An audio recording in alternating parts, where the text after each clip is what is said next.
আমরা চেষ্টা করব মেডোরিনাম এবং থুজা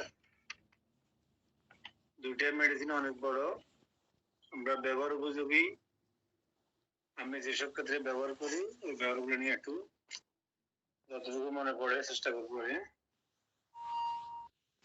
মেডোরিনাম একটি নসড মেডিসিন। বর্তমানে নসড অনেকগুলো মেডিসিন ইউজ করা হয়, তার মধ্যে একটু অনেক ব্যবহৃত একটা মেডিসিন মেডোরিনাম। এটা মূলত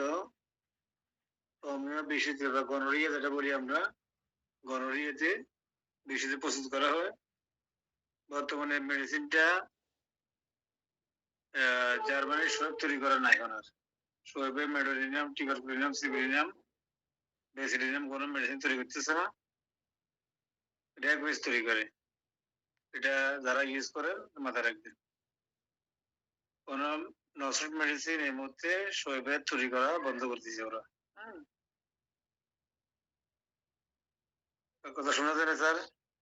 জি স্যার, জি স্যার, শুধু নসড না স্যার, শোয়েবের অনেক মেডিসিনই পাওয়া যায় না এখন, রিকোয়েস্ট দিয়ে চালানো লাগছে আর কি। জি, যাক, এটা ক্রিয়াটা আমাদের সব মেডিসিনে ক্রিয়া করে নার্ভাস সিস্টেমের উপরে, এটা তার ব্যতিক্রম নয়। এটা ছাড়াও লিম্ফেটিক গ্ল্যান্ড, লাংস, পেলভিস, শরীরের সবগুলো অর্গানের উপরে একটা ক্রিয়া আছে মেডোরিনাম। এটা অনেক ব্যবহার আছে।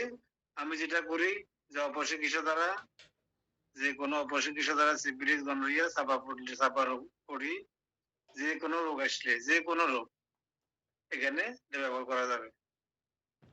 অথবা আপনি এটা নির্বাচিত একটা ওষুধ ইউজ করতেছেন, সেটা কাজ করতেছেন না, মনে করেন সাপোজ রাষ্ট্র ব্যবহার করতেছেন বাদ ব্যথার ক্ষেত্রে, কাজ না করলে ইন্টারকারেন্ট হিসেবে আমরা এক ডোজ মেডোরিনাম দিতে পারি। একটা অ্যাজমা রোগী শ্বাসকষ্ট কন্ট্রোল দিচ্ছে না, মধ্যবর্তী ওষুধ হিসেবে একটা নসড ওষুধ হিসেবে আমরা মেডোরিনাম ব্যবহার করতে পারি। এটা আসলে কন্টিনিউ আমি কখনো ব্যবহার করি নাই, খুব একটা করি নাই, হয়তো খাদ্যখানা দিয়ে করলে করতে পারি, কিন্তু ইন্টারকারেন্ট হিসেবে অহরহ ব্যবহার করি, মানে মধ্যবর্তী মেডিসিন হিসেবে এটা খুব বেশি ব্যবহার করা হয়।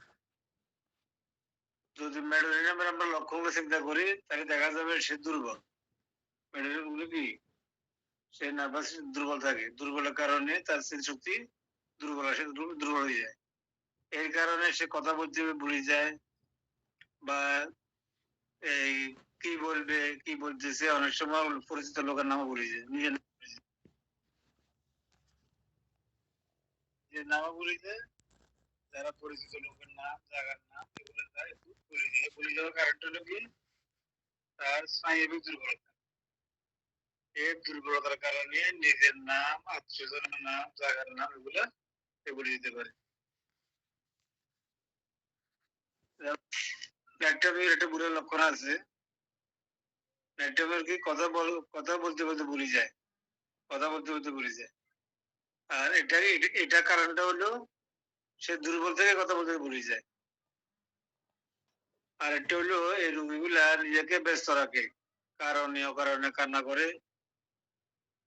সকল প্রকার কাজ তাড়াতাড়ি করে, অত্যন্ত ভীরু ভাবাপন্ন, শব্দে কেঁদে উঠে, চমকাইয়ে উঠে, অসুস্থতার কথা বলে কান্না করে।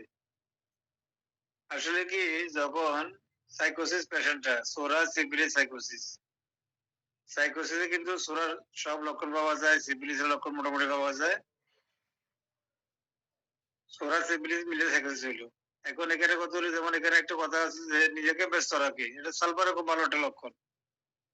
কদিন আগে পড়ছি যে সালফার গবেষণা করে, একবার এই কাজ করি, একবার এই কাজ করি, সফল হয় না সাধারণত, কিন্তু করতে থাকি। ম্যাডো নিজেকে কি করে ব্যস্ত রাখে এবং সকল কাজ তাড়াতাড়ি করতে চায়। সালফারও কিন্তু সকল কাজ দ্রুত করতে চায়, এরা করে। সালফারও কিন্তু বিরু বা অপূর্ণ মেডোরিনামে দৃষ্টি রাখতে পারে, সামান্য শব্দে কেঁদে উঠে, চমকাই উঠে, এটা কিন্তু অনেক মেডিসিনে আছে, কিন্তু স্পেশালি যদি এই লক্ষণটার উপরে একটা মেডিসিন প্রয়োগ করে, সেটা হলো বেলাডোনা, যদি গঠন ভালো থাকে। শব্দ চমকাই উঠে, ঘুমের ভিতরে কান্না করে, উঠে বসে যায়।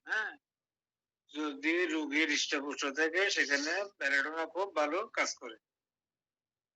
অসুস্থতার কথা বলতে বলতে কান্না করে, অনেক মেডিসিন, তার মধ্যে ফালসিটিলা কিন্তু অন্যতম, অসুস্থতার কথা বলতে বলতে কান্না করে। এটা এখানেও আছে। আচ্ছা, আর একটা গুরুত্বপূর্ণ লক্ষণ মেডোরিনামের, সেটা হলো জ্বালা, ব্যথা, স্পষ্টকাতরতা। তার যাবতীয় উপসর্গ দিনে বৃদ্ধি পায়। মেডোরিনামের সবগুলো ব্যথা বেদনা দিনে বৃদ্ধি পায়। সে অত্যন্ত গরম কাতর। জ্বালা একটি বিশিষ্ট লক্ষণ, বিশেষত হাত এবং পায়ের জ্বালা। গায়ে জামা কাপড় ঢাকতে পারে না। তাহলে গায়ে জামা কাপড় ঢাকতে পারে না, হাতে এবং পায়ে জ্বালা, রোগীটা গরম কাতর। শীত কাতর হতে পারে, কাতরতা নিয়ে খুব মাথা ঘামানোর দরকার নাই। গায়ে জামা কাপড় ঢাকতে পারে না। আরো একটা মেডিসিন আছে, সেটা হলো কি সালফার। সালফার, মেডোরিনাম, ল্যাকেসিস, তিনটি ওষুধে মাথা হাত পায়ে জ্বালা থাকে। অনেক মেডিসিনের মধ্যে এই তিনটা বেশি। কোনটা? মেডো, সালফার, এটা কি ল্যাকেসিস। তিনটি ওষুধের মধ্যে জ্বালা পড়া থাকে, তবে মেডো এবং সালফার গায়ে কি রাখে? মাথায় কাপড় রাখতে পারে না, গায়ে জামা কাপড় রাখতে পারে না, খুলে ফেলে। আর ল্যাকেসিসটা কি করে? আবৃত রাখে, নাকি স্যার? একটা উল্টো হয়ে গেল না? কি হবে তাহলে? ল্যাকেসিস ঢিলা রাখে, কাপড় ঢিলা রাখে। কাপড় ঢিলে রাখে কিন্তু জামা গায়ে রাখে। জি জি। সালফার গায়ে, হ্যাঁ, সালফার ঢেকে রাখে, মেডো ঢেকে রাখে, নাকি? রাখতে পারে না। না না, এটা রাখতে পারে, ওরা ফালাই দেয়। যেমন সালফার রাত্রে যখন ঘুমায় তখন পাটা কম্বলের বাইরে রাখে, নাকি? জি স্যার। জি জি, ঠিক আছে। ওরা গায়ে কাপড় রাখতে পারে না। আর লেগেসিস রাখে সব ঢিলা করে রাখে, টাইট করে রাখে না। বংশগত গনোরিয়া উপযুক্ত ওষুধের ব্যর্থতা, এটি ব্যবহার করা যাবে। মানে বংশগত গনোরিয়া, এখানে একটু বলি। যেমন আমরা যারা এই উপমহাদেশের বাসিন্দা, মানে বাংলাদেশ, ভারত, পাকিস্তান, আফগানিস্তান, শ্রীলঙ্কা, মালদ্বীপ, এই বেল্টে যারা আছে, ওরা কিন্তু শোষিত পরিবার। আমাদেরকে ওলন্দাজ বাহিনী, তারপর আফ্রিকান বাহিনী আছে, তারপর এখানে আপনার ওই যে মধ্যপ্রাচ্যের লোক আছে, ব্রিটিশ আছে। ওরা আমাদের এই অঞ্চলে বিভিন্ন যুদ্ধ বিগ্রহের মাধ্যমে এই অঞ্চল শাসন করতে গেছে। সেখান থেকে এরা ওই যে সেক্সুয়াল কন্ট্যাক্টে আমাদের পূর্বপুরুষ যারা আছেন, তাদের মাধ্যমে এরা গণরিয়া অঞ্চলে দিয়ে গেছেন। হ্যাঁ, ওই ওই যে ওই চিন্তা করে দিলে আমরা কিন্তু সংকর জাতি। আমাদের এখানে সব ধরনের লোক পাওয়া যায়। আফ্রিকার লোক পাওয়া যায়, এশিয়ার লোক পাওয়া যায়, মধ্যপ্রাচ্যের লোক পাওয়া যায়, ব্রিটেনের পাওয়া যায়, আমেরিকানও পাওয়া যায়। আমরা সংকর জাতি। আমাদের মধ্যে কিন্তু এই জীবাণুটা যুদ্ধের কারণে, অনৈতিক সম্পর্কের কারণে, জোরপূর্বক সম্পর্কের কারণে এই জীবাণুটা আমাদের এই অঞ্চলে প্রচুর পরিমাণে আছে। তো সেক্ষেত্রে আমরা কেউ কিন্তু সাইকোসিস দোষ থেকে মুক্ত না এই মুহূর্তে। হ্যাঁ, এটা মাথায় রাখবেন। তাহলে আমরা ওই সাইকোসিস কেসগুলা সমাধান করার জন্য ইন্টারকারেন্ট হিসেবে মেডোরিনাম দৈনিক আমি প্রয়োগ করি। দৈনিক মানে বাদ যায় না, কোনোদিন বাদ যায় না দিয়ে। মেডোরিনাম রোগীগুলো তারা আরেকটা জিনিস হলে তারা ভবিষ্যৎবাণী করে যে আমার এটা করতে পারে, সেটা ভবিষ্যৎবাণী করে মেডোরিনাম। আর কি করে? যে তারটা মন্দ হবে, সেখানে সফল হবে না, সেখানে লস হবে, তার এটা ভালো হবে না, এগুলা সে চিন্তা করে, কিছুটা ঘটবে, খারাপ কিছু ঘটবে, এটা চিন্তা করে। তাহলে মেডোরিনামের যে মানসিক লক্ষণ আমরা পাই, তাহলে কি পাইলাম স্যার? যে এরা সবসময় কি করে? ভবিষ্যৎবাণী করে। যেমন অ্যানাকার্ডিয়াম শপথ করে, মেডোরিনাম কি করে? ভবিষ্যৎবাণী করে। অনেক মেডিসিন আছে, এটা মাত্রা মেডোরিনাম ভবিষ্যৎবাণী করে। আর খারাপ কিছু এটা করবে, নেগেটিভ চিন্তা করে, সবসময় নেগেটিভ, মানে পজিটিভ তার কাছে কম। যে খারাপ কিছু করবে, আমি এটা কেন করবো, এটা তো এই এই জিনিসটা করবে, নেগেটিভ চিন্তাগুলো সে বেশি করে। আর মেডোরিনামের সাধারণত বৃদ্ধি হয় কোথায়? দিনের বেলায়। মেডোরিনাম বৃদ্ধি হয় দিনের বেলায়।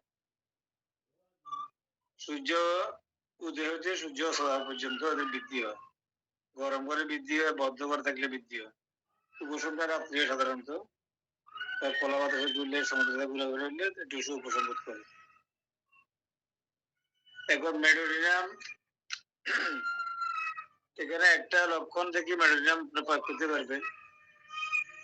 যেমন পায়ের গোড়ালিতে ব্যথা, পায়ের গোড়ালি ফুলে গেছে ব্যথা, পায়ের গোড়ালি, যেটা হলো আমরা বলি কি অ্যাঙ্কেল জয়েন্ট। অ্যাঙ্কেল জয়েন্টে যদি ফুলে যায়, পানি জমে, ফুলা থাকে, মোশনে অ্যাগ্রাভেশন, রাস্টক্সের বিপরীত, মোশনে অ্যাগ্রাভেশন। সেক্ষেত্রে মেডোনিয়াম, শুধু এই লক্ষণের উপরে মেডোনিয়াম প্রয়োগ করলে রোগ ইনশাল্লাহ কিউর হবে। লক্ষণটা কি বলছে কেউ বলেন?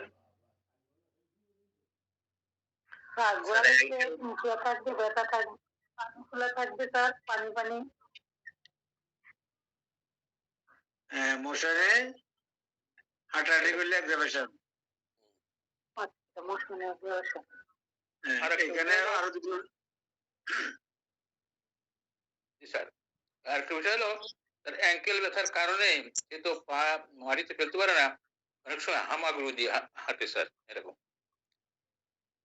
যাক, আপনার সমস্যা অসুবিধা নেই। পায়ের গোড়ালি ব্যথা ফুলে গেলে মেডোনিয়াম প্রয়োগ করবো কখন? যদি সে হাঁটাহাঁটি করলে এটা বেড়ে যায়। হ্যাঁ, এখানে আরো একটা মেডিসিন ইউজ করা হয় এন্টিম ক্রুড।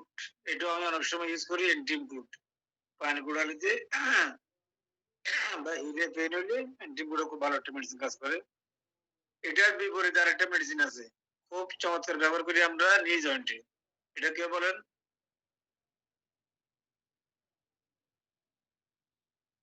পায়ের গোড়ালির যে প্রবলেম, এর বিপরীতে নি জয়েন্টে একটা ব্যথা হয়, যেটা আমরা আরো ব্যবহার করি। নি জয়েন্টে রাস্টার ব্যবহার করা হয় স্যার। কোন ক্ষেত্রে করবেন? কোন ক্ষেত্রে? যখন হচ্ছে বিশ্রামে অ্যাগ্রাভেশন হলে। হ্যাঁ, প্রথমে নড়াচড়াতে কষ্ট হয় শুরুতেই, তারপর আস্তে আস্তে হাঁটার পরে সে রিলিফ পায় এই ধরনের। ফাস্ট মুভিং অ্যাগ্রাভেশন, জি sir. Moving emulation, fast moving aggravation, moving walking emulation. এটা রাষ্ট্রক শুধু এই লক্ষণের উপরে কোনো গরম কথা চিন্তা দরকার নাই, এই লক্ষণের উপরে দিলে কাজ করে ফেলবে। এবার একটা রোগী 213 সিসি পানি জমিয়েছে, 213 ml বা সিসি পানি জমিয়েছে, ওরা বলছে অপারেশন করে এটা বাইর করবে। হ্যাঁ, আর আমি কিন্তু রাষ্ট্রক 2বার দিছি, ও মোটামুটি ভালো, আরেকবার আসতে বলছি, এখনো আসেন না ইনশাল্লাহ। তাহলে আমাদের রাষ্ট্র ক্যালগেরিয়া ফ্লোর ওখানে দেওয়া হয়েছিল, সম্ভবত গুইকার মাথায় এটা মাথা দিয়ে আমরা এটা আর্টিকা ইউরাস বা গুইকার মাথা দেওয়া হয়েছিল, এটা মনে নাই। তো রাষ্ট্র ক্যালগেরিয়া ফ্লোর অবশ্যই ছিল। পানিটা কিন্তু শুকিয়ে গেছে। তাহলে পায়ের গোড়ালে যদি পানি আসে, ফুলে যায়, বা এখানে যদি কোনো ধরনের ওই যে আমরা কি বলি শক্ত হয়ে যায়, হ্যাঁ, মোশন, ফার্স্ট মোশনে অ্যাগ্রাভেশন, মোশনে এমিলেশন, এই যদি এই লক্ষণ পাওয়া যায়, পায়ের গোড়ালির ক্ষেত্রে রাষ্ট্র কোনো অবস্থায় ব্যর্থ হবে না। আর অ্যাঙ্কেল জয়েন্টে হইলে যদি রাষ্ট্রের উল্টা লক্ষণ থাকে, সেখানে মেডোনিয়াম কোনো অবস্থায় ব্যর্থ হবে না ইনশাল্লাহ। এই দুটা লক্ষণ দুই জায়গায়, এই দুটার উপর প্রয়োগ করে দিতে পারবে। যদি অ্যাঙ্কেল জয়েন্টে ব্যথা আছে, মোশনে ফার্স্ট মোশনে অ্যাগ্রাভেশন, সেখানে মেডো আসবে না, কিন্তু সেখানে রাষ্ট্রক্সি আসবে। আর নি জয়েন্টে আমি কিন্তু মোশনে অ্যাগ্রাভেশন এখনো পাই না, খুব একটা খাওয়া যায় না, পাইলে পুষ্টিকাম দিয়ে দিই, অথবা পানি জমানো এরকম ক্ষেত্রে। আর ওই যে মেডোনিয়াম মাথা থাকে অনেক সময়। আর একটা কথা হইলো বাত ব্যথা, একটু আগে যেটা বলছি, এটা যে কোনো বাতের ব্যথা যদি নাড়াচাড়া বৃদ্ধি হয়, পুড়ে থাকে, ঠান্ডা বৃদ্ধি করে, দিনে বৃদ্ধি হয়, ওই রাষ্ট্রক্সের বিপরীত। তাহলে মেডোটা মোটামুটি লক্ষণ হবে রাষ্ট্রক্সের বিপরীত লক্ষণ গুলাই। হ্যাঁ, হাঁপানি রোগে যে শ্বাসকষ্টের রোগগুলো হয়, এই রোগগুলোতে যদি পিতা বিদেশ করলো, হ্যাঁ, বিদেশ করলে এরা অনেক সময় নারী সঙ্গে চেষ্টা করে বা করেনি, ওই জাতীয় কেস পাওয়া গেলে ওদের ঘরে যদি শ্বাসকষ্ট হয়, সেক্ষেত্রে আপনি মেডোনিয়াম প্রয়োগ করে দেখতে পারেন। তাহলে মেডোনিয়াম সম্পর্কে আমরা সংক্ষেপে কেউ কিছু বলতে পারবেন? জি স্যার, মেডোনিয়াম একটি নসর জাতীয় মেডিসিন। স্যার শোনা যাচ্ছে? জি জি। এটা একটা জাতীয় মেডিসিন, আর গনোরিয়া দোষে এটা ব্যবহার হয়। আর এই রাস্টক্সের বিপরীতে মেডো ইউজ করা যায়। গোড়ালি পেনে আমরা মেডোরিনাম দিয়ে থাকি, এটা অ্যান্টিমক্রুরও দেওয়া যেতে পারে। আর মেডোরিনাম বিশেষ করে জ্বালা থাকে আমাদের হাত পা পায়ের তালু জ্বালা থাকে, সালফারে দিয়ে থাকি, সালফার ল্যাকেসিস মেডোরিনামে পেয়ে থাকি। মেডোরিনাম বিশেষ করে দিনের বেলায় বৃদ্ধি পায়। আর মেডোরিনাম সবকিছু ভুলে যায়, কারণ এর স্নায়বিক দুর্বলতা থাকে, স্মৃতিশক্তির দুর্বলতা থাকে, এমনকি সে নিজের নামও ভুলে যায়, এমনকি কাছের লোকজনের নামও সে ভুলে যায়। আর মেডোরিনামের সব কাজে ব্যস্ততা দেখায়, যেটা সালফারের পেশেন্টও দেখায় ব্যস্ততা। আর মেডোরিনাম বিশেষ করে মৃত ব্যক্তির স্বপ্ন দেখে। আর মেডোরিনাম মেডোরিনাম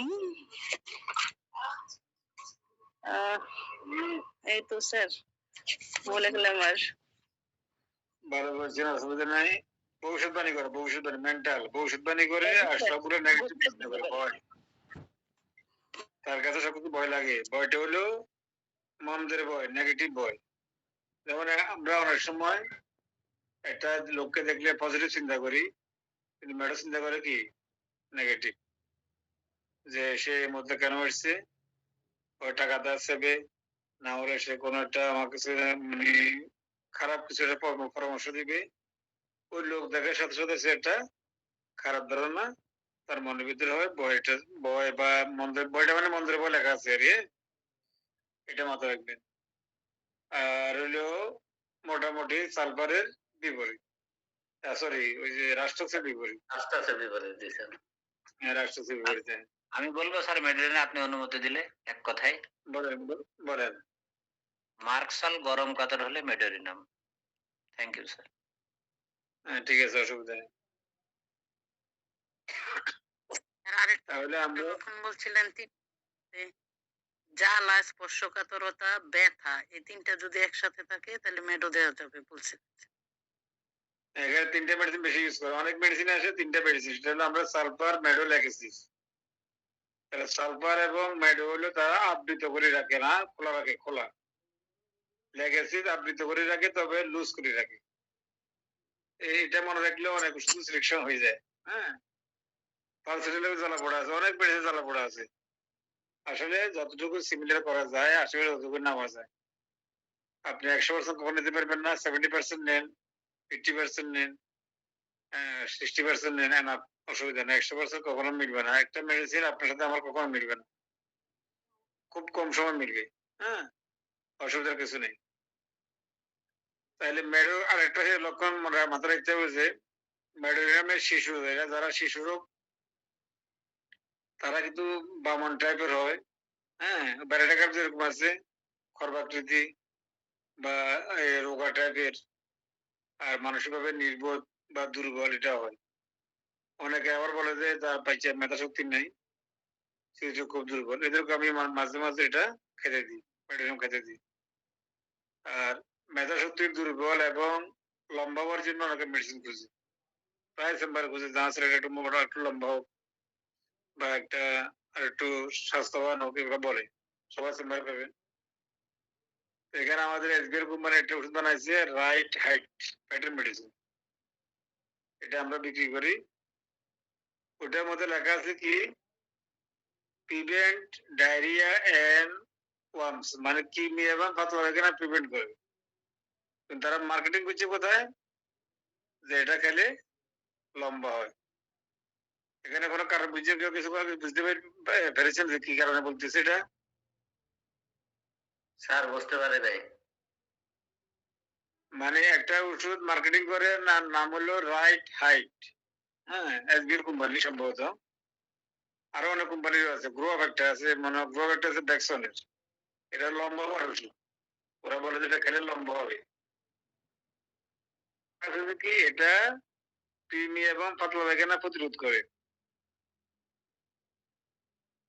তাহলে বোঝা গেল কি লম্বা হয়েছে বাড়াতে কোনটায়, কৃমি এবং লুজ মোশন। একটা বাবুর 6 বছর বয়স পর্যন্ত আপনি জন্য তার শ্বাসকষ্ট, সর্দি, বলেন। স্যার ক্লিয়ার হয়েছে বিষয়টা, সেজন্য বললাম। বলেন স্যার, ক্যারি অন স্যার। বলেন।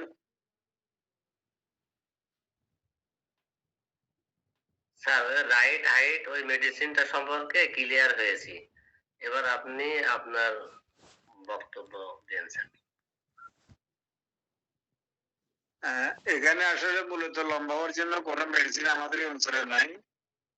এটা যারা কোরিয়া, চায়না বা যারা খাটো জাতি, ওরা একটা গ্রোথ হরমোন, আমাদের যে টিকা আছে টিকার মতো গ্রোথ হরমোন তারা প্রয়োগ করে বাচ্চা বয়সে। যেমন চায়না লোকগুলো আগে খাটো ছিল এখন লম্বা হয়ে গেছে, জাপানি গুলা খাটো ছিল এখন লম্বা, ওটা গ্রোথ হরমোনটা প্রয়োগ করে।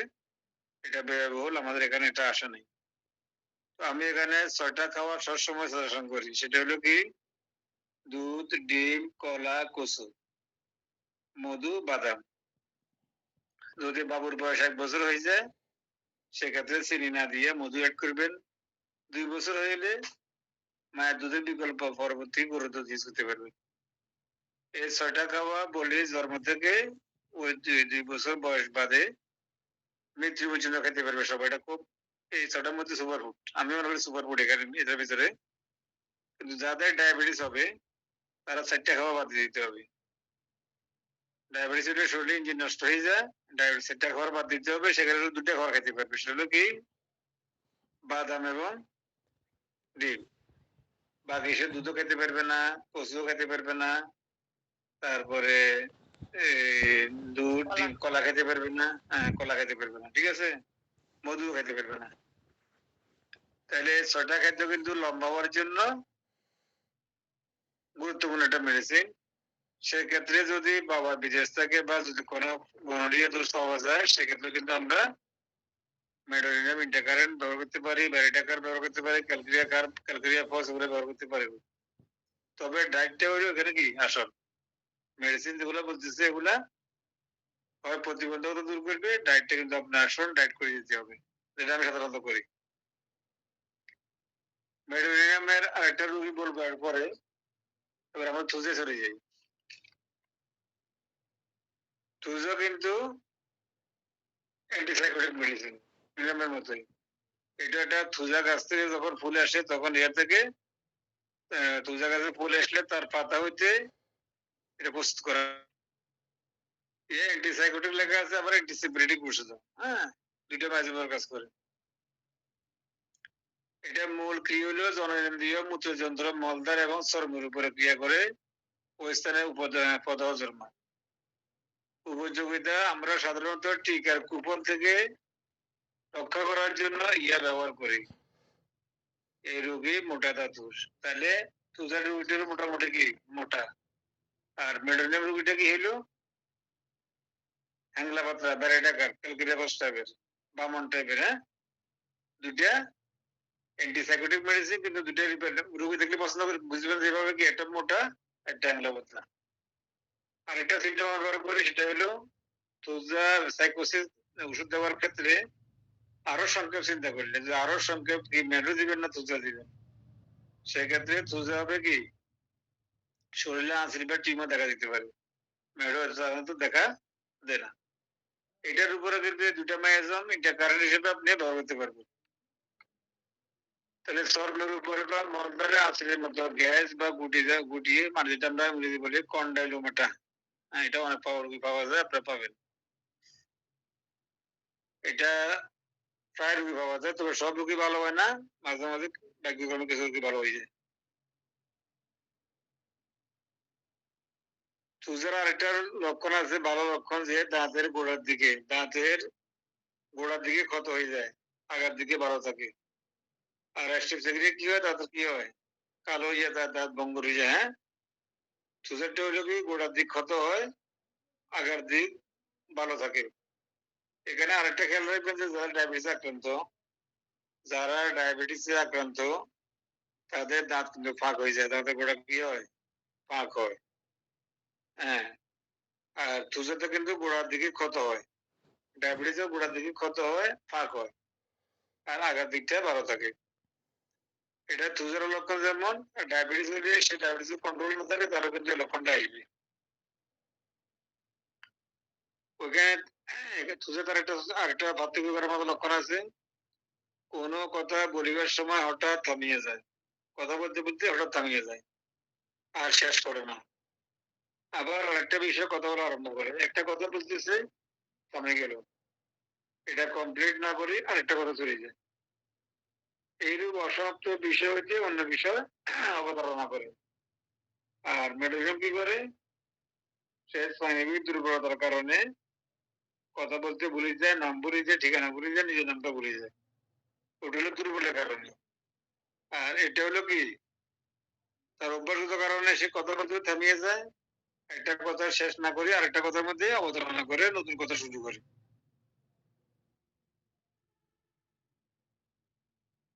মেডোজ যেমন অ্যাগ্রাভেশনটা হলো দিনের বেলায়, সুজের অ্যাগ্রাভেশন কিন্তু ভোরবেলা হয়, সাধারণ সকালবেলা হয়। হ্যাঁ, এটা অ্যাগ্রাভেশন সকালবেলা হয়।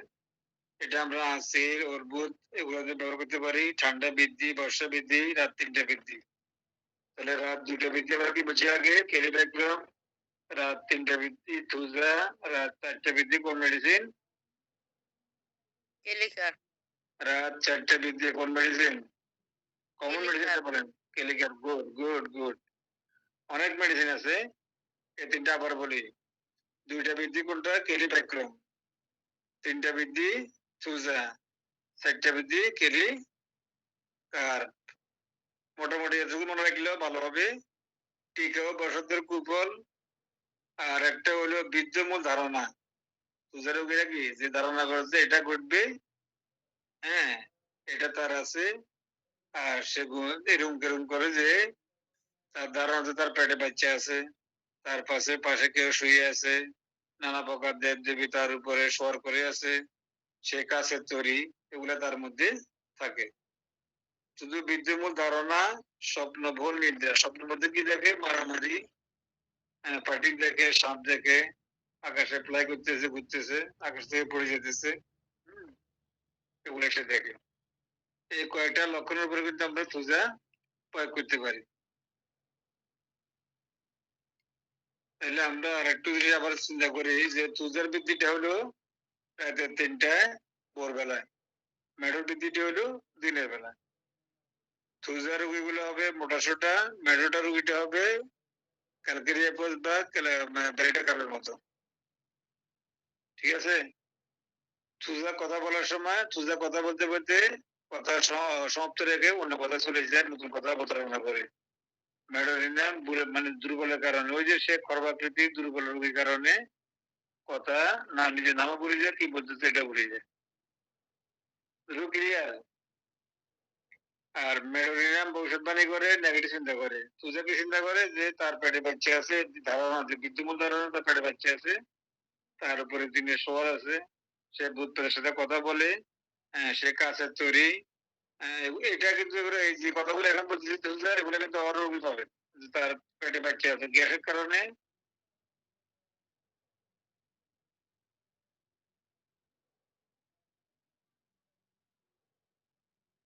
ওরা সন্দেহ করে যে পেটে বাচ্চা আছে, আর বিয়ে করে না, আমি বিদেশে কেন বাচ্চা হোক আমি তো বুঝি না। আসলে কিন্তু পেটে বাচ্চা না, এটা হলো গ্যাস কারণে হয়, ওটা সোজা কাজ করে। আর আরেকটা মানুষ সে শুয়ে আছে, তার পাশে কেউ শুয়ে আছে, এরকম একটা ভাব থাকে, দেবদেবীর উপর আসর, এগুলো করবো একটু পরে। সে কাছের তৈরি, এই জিনিসটা কিন্তু আমি রুগীর থেকে কাজ করতে বাইর করতে পারিনি বললে হাসাহাসি করে। আর বাকিগুলো কিন্তু বাইর করা গেছে মোটামুটি। তাহলে যদি মানসিক লক্ষণ আমরা চিন্তা করি, তুজার কি হবে? কে বলতে পারবেন তুজার ম্যাডাম মানসিক লক্ষণ কি? স্যার, থুজা হচ্ছে স্যার বলেন। কোনো কথা বলতে বলতে হঠাৎ থেমে যায়, এক বাক্য শেষ না করে অন্য সাবজেক্ট শুরু করে। আর মেডো হচ্ছে স্যার ফরগেটফুল, মানে দুর্বলতার জন্য তার মনে থাকে না। আর থুজা স্বপ্নবহুল নিদ্রা, তার পেটে বাচ্চা আছে মনে হয় তার পাশে কেউ শুয়ে আছে। আর থুজা স্বপ্নটা স্যার আবার একটু বললেন স্যার। তুজা স্বপ্ন দেখে আকাশে উঠতেছে, ঘুরতেছে, সাপ দেখে, সাপ মারামারি, হ্যাঁ, আর আবার আকাশ থেকে পড়ে যেতেছে, এই স্বপ্নগুলো সে বেশি দেখে। জি স্যার। আর মেডোরিনাম কিন্তু নেগেটিভ, যে কোনো জিনিসের নেগেটিভ জিনিসগুলো কি তার চোখে নেগেটিভ জিনিসটা আগে আসে, ভয় যে এটা খারাপ কিছু হবে, নেগেটিভ চিন্তা আসে, ভবিষ্যৎবাণী করে। নেগেটিভ ওষুধ বানিয়ে করি। ব্যবহারের ক্ষেত্রে আমরা একবার বললাম টিকার কুপন, হ্যাঁ, টিকার কুপনে কিন্তু আমরা থুজা ওরা ব্যবহার করি। টিকা দিতে গেলে অনেকে থুজা ব্যবহার করা হয়। যেমন 17 বাচ্চা যারা আছে, যারা আমি বলি যে প্রিভেন্টিভ নিউমোনিয়া বলে যে ওষুধটা ইউজ করি, সেখানে 15 দিন বয়স আমার কাছে আসে, থুজা ইউজ করি না। যদি 2 মাস বা টিকাটা দেওয়ার পরে আসে, আমি শুধু এক ডোজ থুজা দিয়ে পাঠাই দিই। আচ্ছা, আরেকটা হলো থুজার আরেকটা জিনিস কিন্তু আছে, এটা পাওয়া যায় দুধ চা খেয়ে অনেকের নির্দিষ্ট সময় পর পর মাথা ব্যথা। যদি দুধ চা না খায়, নির্দিষ্ট সময় পর পর মাথা ব্যথা করে। এটা আজকে একটা রোগী বলছে আমার 2 কাপ খেতে হবে, না হলে আমার মাথা ব্যথা করবে।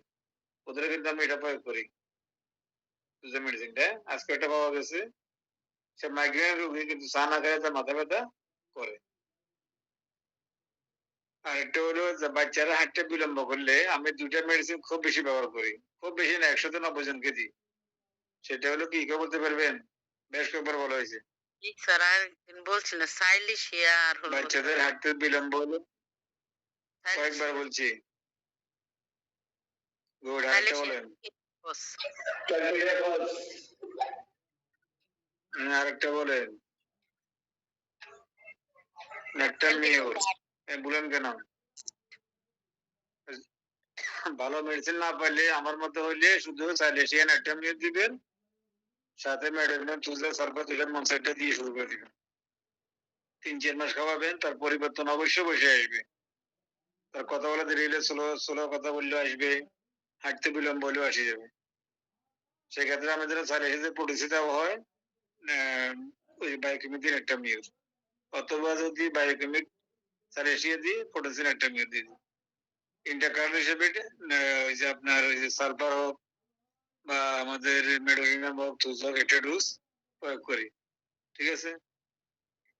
অ্যাজমার ক্ষেত্রে এটা কিন্তু ভালো ব্যবহার আছে, সেটা হলো আর্সেনিকের মতো লক্ষণ দেখা দিলে মধ্যবর্তী ওষুধ হিসাবে আমরা এটা প্রয়োগ করতে পারি অ্যাজমার ক্ষেত্রে।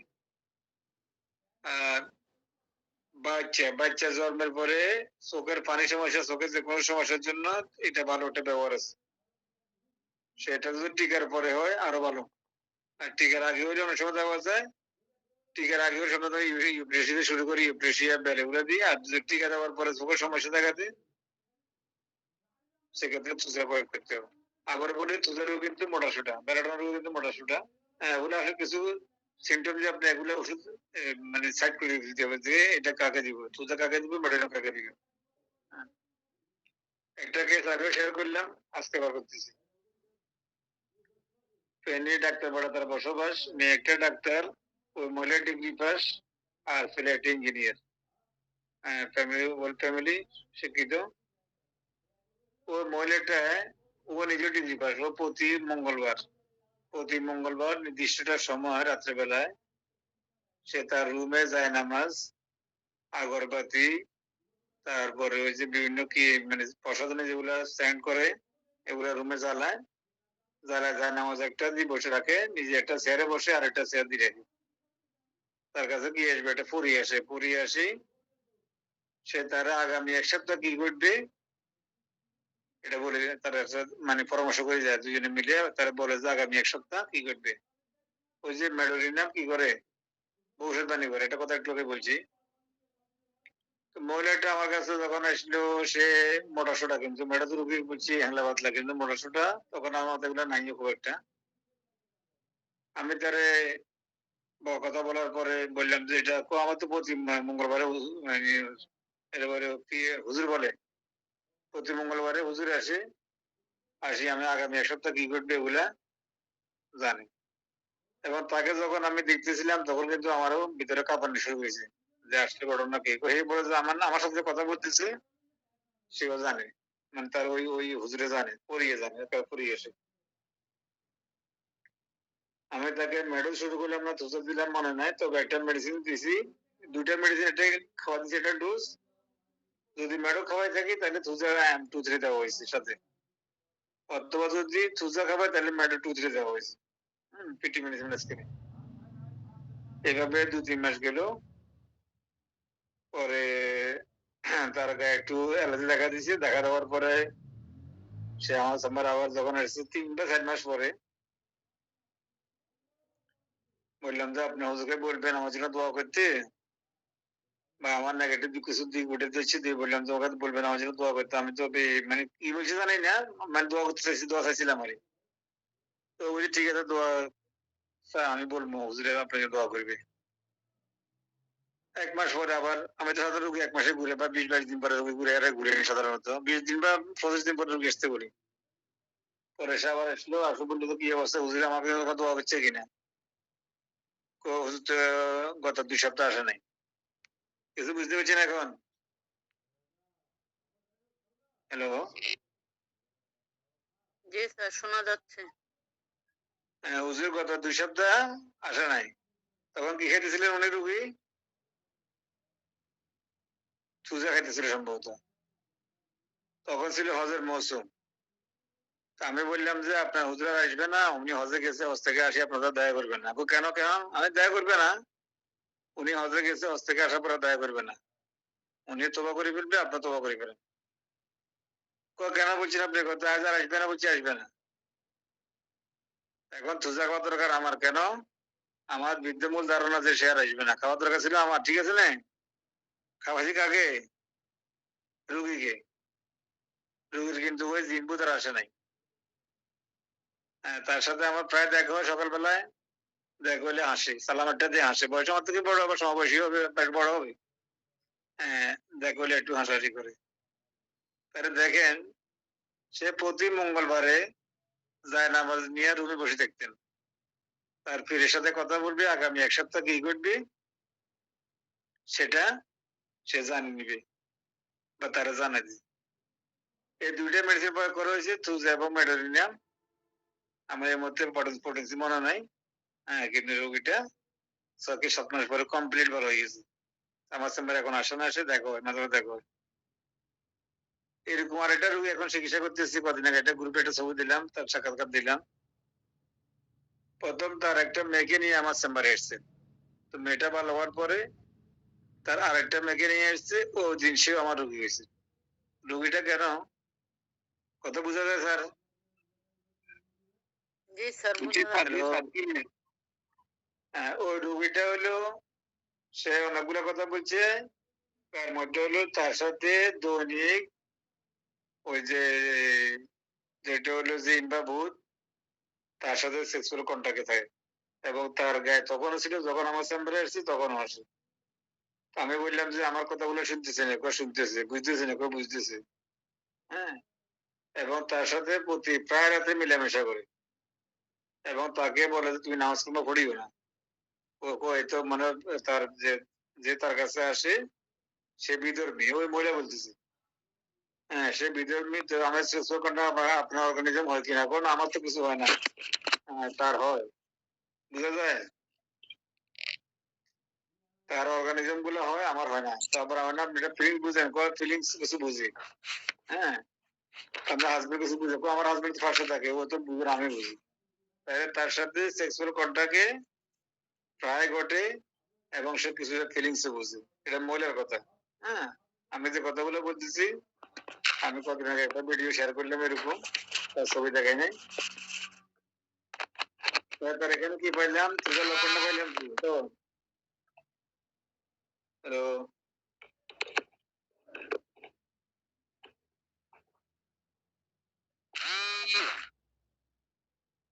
মোস্তফা ভাই মিউট করেন। তাহলে এখানে তার বিদ্যমূল ধারণা যে ওই যে ভূতের সাথে বা জিনের সাথে তার সেক্সুয়াল কন্টাক্ট করতেছে, এটা তার বিদ্যমূল একটা ধারণা। হ্যাঁ, ওটা কন্টাক্ট করতেছে, এবং তার সাথে সে এখনো শোয়ার আছে। শোয়ার মানে তার গায়ে ভূতটা এখনো বা জিনটা এখনো আছে। আমি যে কথা বলতেছি সেটা সে শুনতেছি। তো আমি বললাম আমার জন্য দোয়া করতে বলি, আপনার জিনটা ভালো, ওর সামনে অল্প কদিন পরে আর বেশি দিন আসবে না। আসলে এগুলো আমি তাদের মনে জোর থেকে বলতেছি আর কি, যে আর আসবে না, উনি ভালো জিন, ক্ষতি করবে না। কোন আমার ক্ষতি করে না, কিন্তু সে আমার নামাজ পড়তে দেয় না। সে নামাজ পড়তে তারে নিষেধ করে, কিন্তু সে নামাজ পড়ে। তার হাজবেন্ডও কিন্তু তার পাশে থাকে, মানে দুজনে ফ্যামিলির সাথে বসবাস করে, কোনো সমস্যা নাই। কিন্তু ও আসি তার উপর আকামগুলা করে, সেক্সুয়াল কন্টাক্টে চলে যায়। স্বপ্ন কথা জিজ্ঞেস করা থেকে সে বলছে যে আমি ওই যে উপর থেকে নিচে পড়ে যায় সুজাদের স্বপ্নগুলা, এগুলা বলে, সাপের কথা বলছে, মারামারি কথা বলে, হ্যাঁ, আকাশে ঘুরতেছে এগুলা বলে।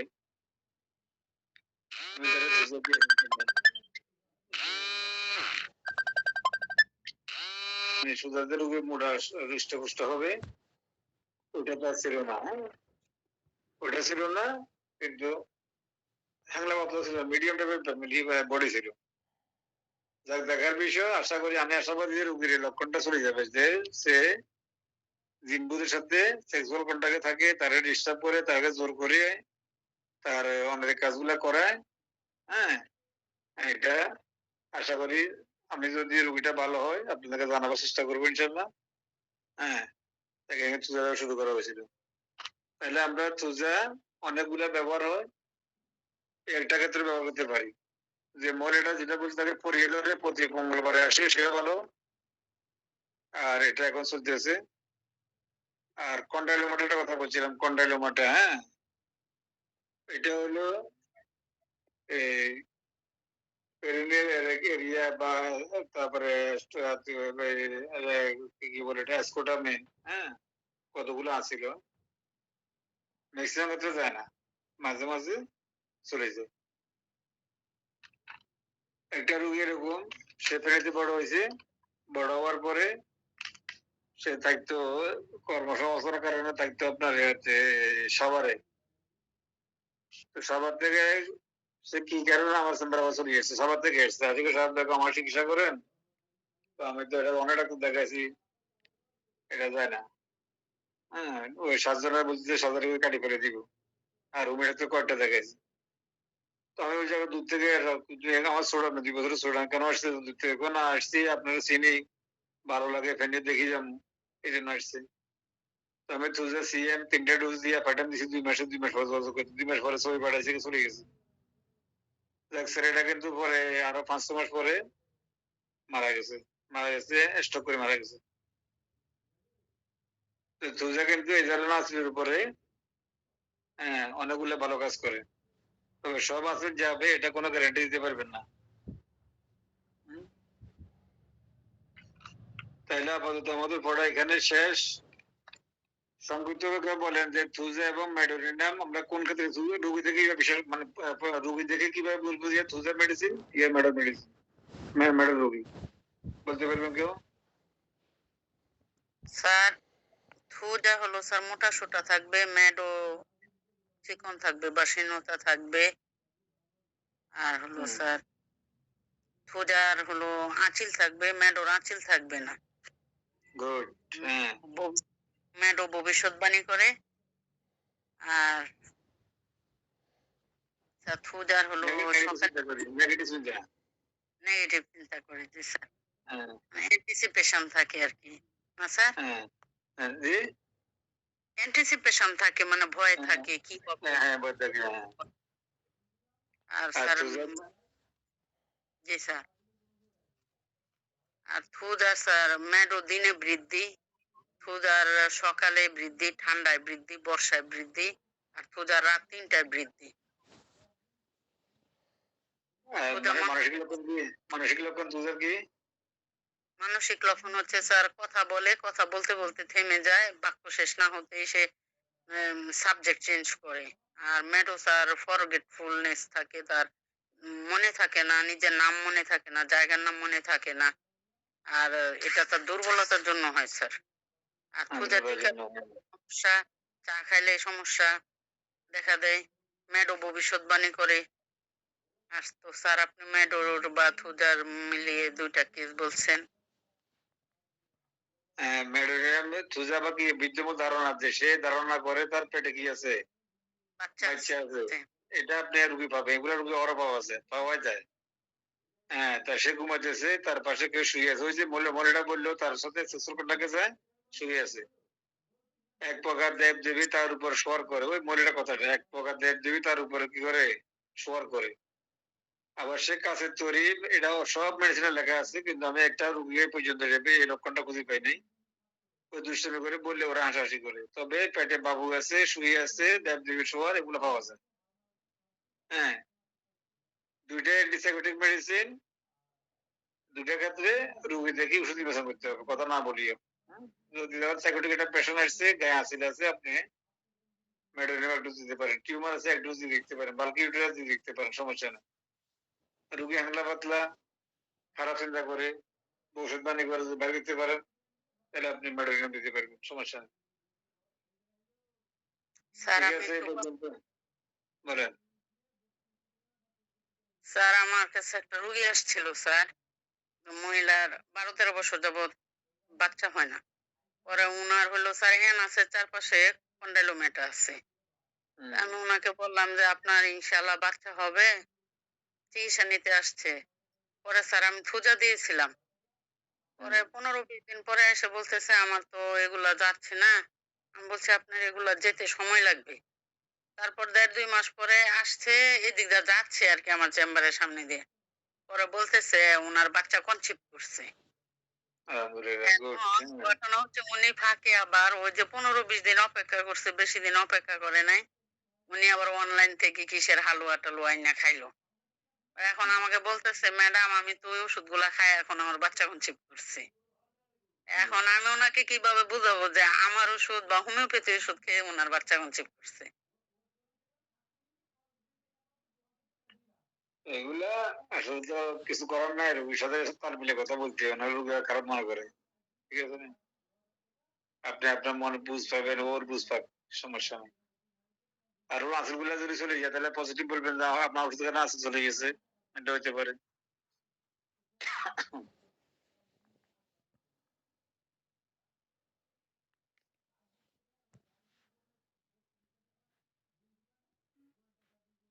আমরা ব্যবহার করি, হ্যাঁ। শুধু পার্থক্যটা বুঝবেন কি, এটা হলো কন্টিনিউ আমরা ইউজ কম করি, মানে কন্টিনিউ খাদ্য কম দিই, হ্যাঁ, কিন্তু এটা দিতে হবে। এটা না দিলে আপনার সাইকোসিস পেশেন্ট গুলাকে আপনি মানে নিয়ন্ত্রণ নিতে পারবেন না, বাতের ব্যথা রোগী নিয়ন্ত্রণ নিতে পারবেন না, শ্বাসকষ্ট নিয়ন্ত্রণ নিতে পারবেন না। এই জন্য এটা প্রচুর ব্যবহার আছে, কিন্তু যেমন থুজা মেডিসিনটা আমি আজকে আসলে এটা গত পরশু এবার বই উল্লেখ কিছু নোট করে রাখছি। আজকে আবার বাসা থেকে বাসে ২টা বই উঠাইলাম, ২টা বই থুজা মেডিসিন লেখাই নেই। থুজা সম্পর্কে কোনো মেডিসিন তারা লেখে নেই। এখন দেখেন এটা কিন্তু একটা ডিফেক্টিভ মেডিসিন, তারা এটারে পাশ কেটে গেছে। এখন আবার জার্মানির এটা সরি মানে এটা পাশ কেটে গেছে, আর এটা বইতে উল্লেখ করে।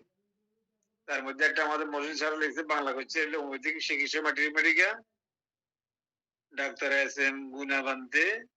হ্যাঁ, এটার মধ্যে থুজা মেডিসিনটা নেই, অথচ কিন্তু ডিফেক্টিভ একটা মেডিসিন, ফুল ব্যবহৃত একটা মেডিসিন। যার চোখে যেমন হোমিওপ্যাথি সে যেভাবে আয়ত্ত করতে পারে, কোনো সমস্যা নেই। টার্গেট হলে রোগী ভালো করে। আর কেউ কিছু বলবেন? স্যার আসসালামু আলাইকুম। ওয়ালাইকুম সালাম। স্যার ওই মাথা ব্যথার ক্ষেত্রে কি জানি স্যার, এটা বুঝতে পারিনি স্যার। অনেকে দুধ চা না খেলে মাথা ব্যথা উঠে। চা পানের কুফল, যারা দুধ চা না খেলে মাথা ব্যথা উঠে, ওদেরকে এটা দিয়ে দেখতে পারে, ভালো কাজ করে, যদি বাকি লক্ষণগুলো পাওয়া যায়। ঠিক আছে স্যার, থ্যাংক ইউ। আসসালামু আলাইকুম স্যার, একটু অনুমতি দিলে একটা লক্ষণ বলতাম মেডোরি নামের। বলেন। জি স্যার, ধন্যবাদ। স্যার আমি মেডোরি নামের ক্ষেত্রে গরম কাতর তো দেখি, সাথে সাথে হাত পা তলা জ্বালা যন্ত্রণা, এবং রাত্রে ঘুম থেকে উঠে পানি পিপাসা। এটা আমি রোগের মধ্যে তালাশ করি যে আপনি রাত্রে উঠে পানি পিপাসার জন্য ওঠেন কিনা, বা পানের জন্যই ঘুম থেকে ওঠেন কিনা। তো অধিকাংশ রোগীর ক্ষেত্রে এটা আমি উত্তর পাই যে হ্যাঁ, আমি রাত্রে পানি খাবার জন্যই ঘুম থেকে জাগ্রত হই, বা ঘুম থেকে জাগ্রত হওয়ার পর পানি না খেয়ে আবার ঘুমাতে যেতে পারি না। আমার কাছে মনে হয় স্যার এই লক্ষণটা বেশ একটু গুরুত্বপূর্ণ মনে হয় মেডোরি নামের ক্ষেত্রে। ধন্যবাদ স্যার। হ্যাঁ, হাত পা জ্বালা পোড়া তো আছে। ৩টা মেডিসিন বললাম বেশি ব্যবহার হয়, তার মধ্যে মেডো একটা, লেগেসিস আর এটা কি বললাম সালফার। রাত্রে উঠে পানি খেয়ে এরকম মেডিসিন অনেকগুলো আছে, আপনার এটা তাহলে মাথায় রাখলে পারি, মাথায় রাখার চেষ্টা করবো।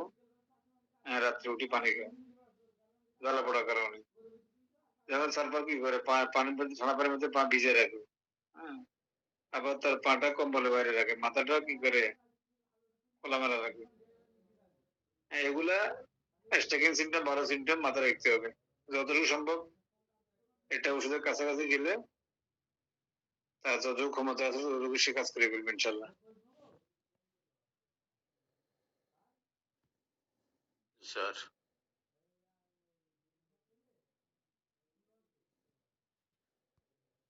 বলেন, কারো কিছু না থাকলে বলেন, শেয়ার করবো, চেষ্টা করবো ইনশাল্লাহ। স্যার বাল্কি ইউটেরাসের জন্য মেডোরিনাম না থুজা কোনটা বললেন, একটু বলবেন প্লিজ? যেটা কাছাকাছি পাওয়া যায়, মোটা সোটা হলে দিবেন সুজাক ডোজ দিবেন, এগুলা বদলে মেডিসিন সমস্যা নেই, মানসিক লক্ষণ মিলাবেন। এখানে দুইটা মেডিসিন কমন আমি ইউজ করি সিমটোমেটিক মেডিসিনের পাশাপাশি, সেটা হলো অরামিন অল্টারনেটাম, ক্যালকেরিয়া প্লাস। অরামিন অল্টারনেটাম হলো 6x যেটা ড্যাকোজেবা তৈরি করে, আর ক্যালকেরিয়া প্লাস বায়োকেমিক, সাথে সিমটোমেটিক যে মেডিসিন পাওয়া যায় সেটা ইউজ করি। যদি বাল্কি ইউটেরাসের ক্ষেত্রে যদি ইউটেরাসটা 5 সেন্টিমিটার উপরে যায়, 4 এর উপরে গেলেও, এটা মাথায় রাখবেন, 4 সেন্টিমিটার উপরে গেলে রুগী ধরার দরকার নাই, 5 সেন্টিমিটার উপরে ধরার দরকার নেই, তাহলে এটা অবশ্যই অপারেশন লাগবে। আর যদি 5 এর নিচে থাকে, 3.5 বা 4 এর নিচে রোগীর বয়স কম থাকে, তাহলে ধরে নেবেন। রোগী যদি ওভার এজ হয়, যদি বাল্কি ইউটেরাসে সেন্টিমিটার যদি 5 এর উপরে থাকে, তাহলে রোগী রাখার দরকার নাই, ওটা অপারেশন লাগবে। ঠিক আছে? যেমন কিডনি পাথর, অনেকে অনেক কথা বলতে পারবে, কিন্তু সাধারণত আমি 9 এর উপরে গেলে আমি এই রোগীটা হাতে রাখি না। আবার কোলিথিয়াসিস যেটা আছে, গলব্লাডার স্টোন, এটা ধরিয়ে না, এটা 3 হলে বলে দিয়ে যেতে পারে, নাও যেতে পারে, কিন্তু 3 এর উপরে গেলে আমি এটা ধরার দরকার মনে করি না, ব্যথা বন্ধ করতে পারবো এই সূত্রে চিকিৎসাটা দিই। তাহলে বাল্কি ইউটেরাস যখন কথা আসছে, মাথা রাখতে হবে কি 5 সেন্টিমিটার উপরে গেলে রোগীটা ধরার কোনো দরকার নাই, এটা অপারেশন করতে হবে। যদি বয়স কম হয়, 45 এর কম হয় বা 40 এর ঘরে থাকে, সেক্ষেত্রে 4 এর পর্যন্ত আপনি রোগী দেখতে পারবেন, সমস্যা নেই, কিন্তু 5 বছর ধরার দরকার নেই। ক্লিয়ার? জি স্যার, ধন্যবাদ।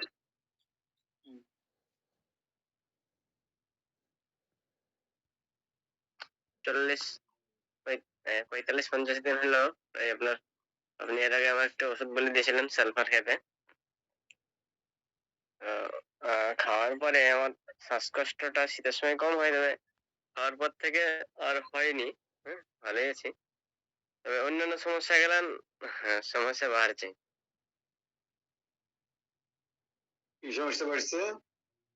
হাঁটুতে ব্যথা ছিল, ওইটা আর একটু বাড়ছে, হ্যাঁ, পেটের সমস্যাটা বাড়ছে, মাথা যন্ত্রণা ছিল, ওইটা ওই থাইরয়েডের ওষুধ খেলে মাথা যন্ত্রণাটা কম করে, হ্যাঁ, ওইটা ওষুধ খেলে মোটামুটি আছে, তবে মাঝে মাঝে করছে এখন। আচ্ছা, থাইরয়েড নিয়ে একটু কথা বলে। থাইরয়েডের ওষুধ কিন্তু আমরি এসেনশিয়াল না। এটা হোমিও ওষুধে ভালো হয়, আমার কাছে 7টা রোগী ভালো আছে, কমপ্লিট ভালো আছে। আর আমাদের গ্রুপে কয়টা ভিডিও দেওয়া আছে এটার। থাইরয়েড যদি আপনার কোন লোক যদি বাঁধাকপি, ফুলকপি, ব্রোকলি, আন্ডারগ্রাউন্ড ফুড, কচু, তরকারি, আলু, এগুলো যদি না খায়, যাবতীয় ফাস্ট ফুড, যাবতীয় প্যাকেট খাদ্য, চিপস, পাস্তা, নুডলস, হ্যাঁ, তারপরে যাবতীয় বেকারি খাদ্য, এই খানাগুলো যদি না খায়, সে যদি হাইজিন মেনটেন করে, থাইরয়েড রোগটা কিন্তু 3 থেকে 2 বছরের ভিতরে, মানে 6 মাস থেকে 2 বছরের মধ্যে ওরা অটোমেটিক মানে নিয়ন্ত্রণে ফিরে আসবে। এটা প্রায় পরীক্ষিত একটা জিনিস। এবারে আমরা যদি টাকা নিবে দরকার, আমি সিমটোমেটিক মেডিসিন যেটা আসেন দেন, অসুবিধা নেই। তবে আমি যে কথাগুলো বলছি, এই কথা কিন্তু মেডিসিনের পাশাপাশি সেটা প্রয়োগ করবেন, তাহলে কি কি নিষেধ থাকবে? কি কি নিষেধ কি খাওয়া যাবে?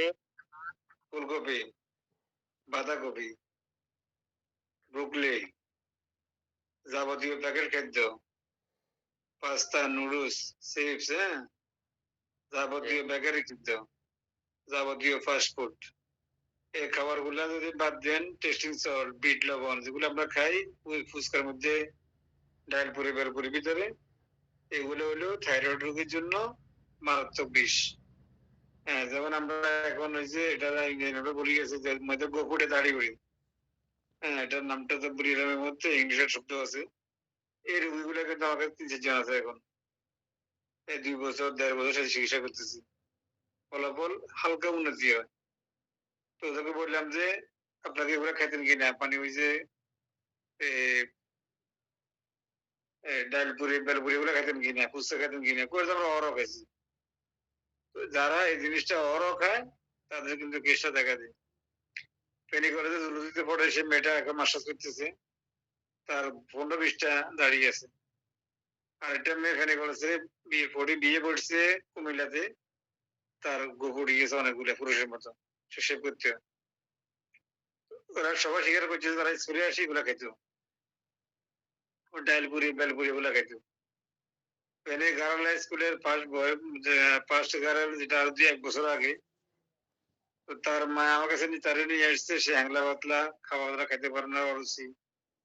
তাই বললাম কি কি দুপুর কি খায় বা কখন কি খায়, ওগুলো ডাল পুরি খাও কি না, এটা তো সে ডুবি একবার খাবে, বাড়ি বসে আরেকবার খাবে, তার প্রিয় খাদ্য। আর যে এটা না খাইলে আমি চিকিৎসা করতে পারবো না। ও মেয়েটা বললো যে আমি চিকিৎসা করার দরকার না, আমি চলে গেলাম, আমি ওটা খাবো। কিন্তু সে আমার চিকিৎসা নেয় নাই, ঠিক আছে। হ্যাঁ, এখন এভাবে হইলে আমরা এটা প্রতি আসক্তি, আমাদের যে অ্যাট্রাকশন পাওয়ারটা চলে গেছে এই কুখাদ্যের ভিতরে, এটা আমাদের কি করে হরমোন চেঞ্জ করে, পুরুষের হরমোন মেয়ের কাছে যায়, মেয়েটা পুরুষের কাছে দিয়ে আসে। এগুলো যারা নিয়মিত না খায় বা কম খায়, যতটুকু অ্যাভয়েড করা যায় অ্যাভয়েড করতে পারলে হরমোনটা সাধারণত ন্যাচারালি কি হয়, ফিট হয়ে যায়, ঠিক হয়ে যায়, ঠিক হয়ে চলে আসে আবার। এই জন্য যারা এই হরমোনে আক্রান্ত, হরমোন তো অনেক ধরনের, এই কুখাদ্য গুলো না খাইলে এটা প্রাকৃতিক ভাবে আস্তে আস্তে ভালো থাকবে ইনশাল্লাহ। জি স্যার, কি করবো স্যার? ওই স্কিন ডিজিজ ছিল, হ্যাঁ সেটা তো